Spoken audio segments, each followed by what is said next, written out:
এই দেশ তো আমাদেরই, যুদ্ধ করে আমরা স্বাধীনতা অর্জন করছি। Enemy can't friend, never. শত্রু কোনোদিন বন্ধু হয় না।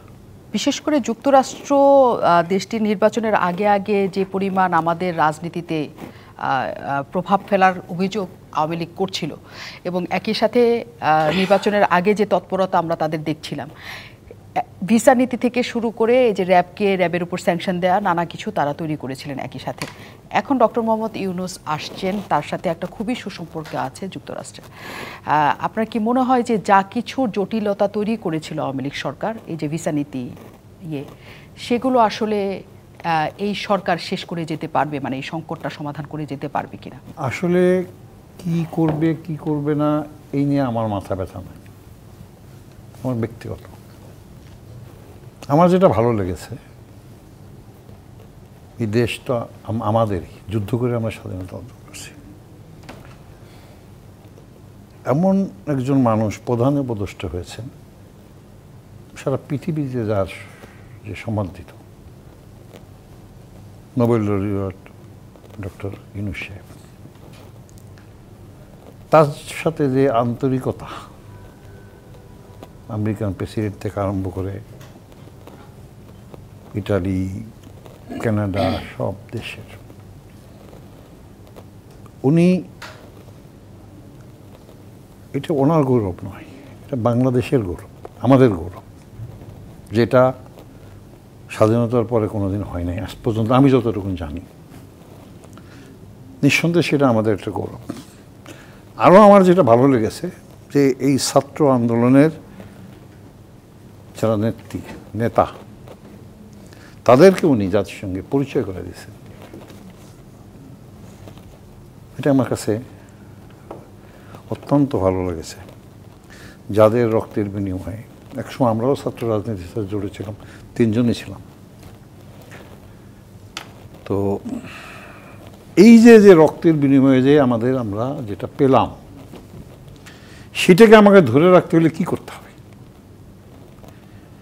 মাও সেদিন একটা কথা বলছে, এনিমি ক্যানট ফ্রেন্ড, নেভার।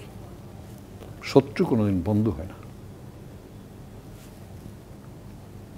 আমি যেটা বিশ্বাস করি এবং মনে মনে বিশ্বাস করি এবং আমি ধারণ করি, যে 15 বছর যে স্বৈরা শাসক, সে সাথে যারা ছিলেন, ইভেন আমরাও জাতীয় পার্টির জিএম কাদের সহ, রওশন এরশাদ সহ সমপরিমাণ অপরাধী আমরা, অস্বীকার করার কোনো কারণ নেই। সেই জন্যে অবাক লাগে, আশ্চর্যও লাগে। আজকে শেখ হাসিনা প্রধানমন্ত্রী হয়েছে, বিরোধী দলের নেতা হয়েছে জিএম কাদের। জিএম কাদের যদি বিরোধী দলের নেতা না হইতো, তাহলে উনি প্রধানমন্ত্রী হতে পারতেন না।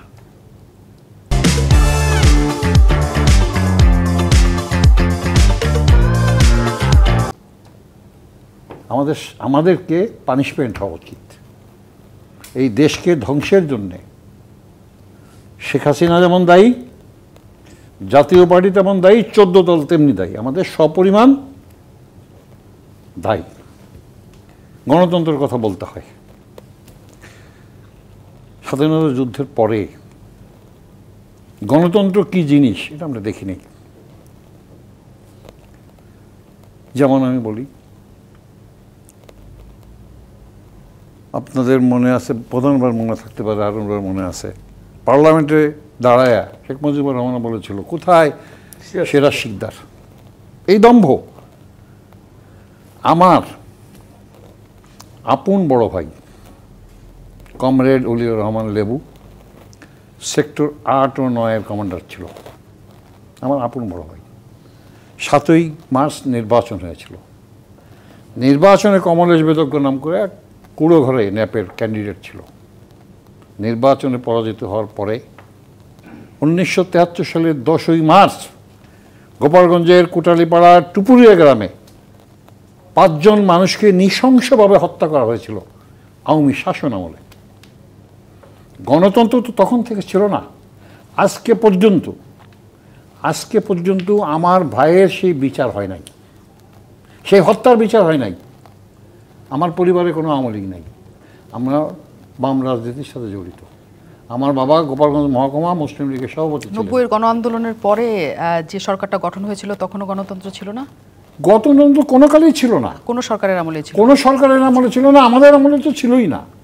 আমি আমাদের আমলের কথাই বলবো। তার মানে কিন্তু আমাদের আমার মূল বক্তব্যটা হলো যে আজকে ডক্টর ইউনূস সাহেব সারা পৃথিবীব্যাপী বাংলাদেশের জন্য যেভাবে উনি যা করছেন, এবং এই ছাত্র জনতার যে আন্দোলন, হাজার হাজার মানুষ, ছেলেরা মৃত্যুবরণ করছে, পঙ্গুত্ববরণ করছে, চোখ নাই, না হাত নাই, পা নাই, তাদের এই দেশটার উপর তো আমাদের চেয়ে বেশি মায়া হয়েছে।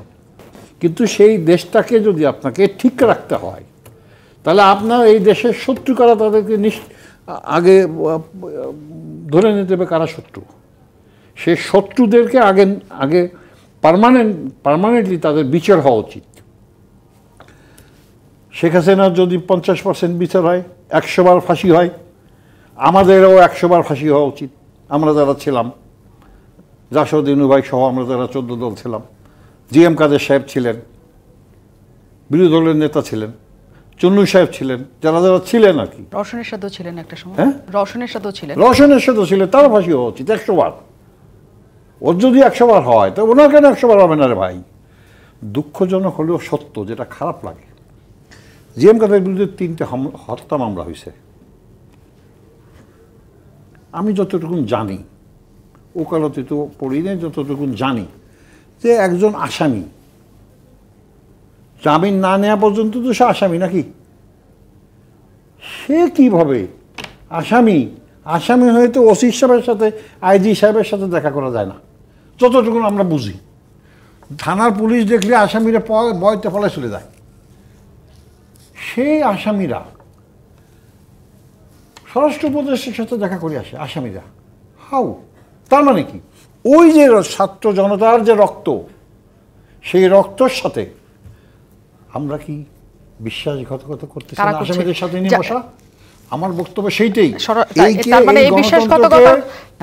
রক্ষা করার জন্যে নোবেল লরেট ডক্টর ইউনূস সাহেব যে কাজটা করছেন, আমাদের প্রত্যেকটা মানুষের তাকে মন থেকে সহযোগিতা করা এবং দোয়া করা আমাদের বাঞ্ছনীয় মনে, আমি ব্যক্তিগতভাবে মনে করি। অনেক ধন্যবাদ, অনেক ধন্যবাদ।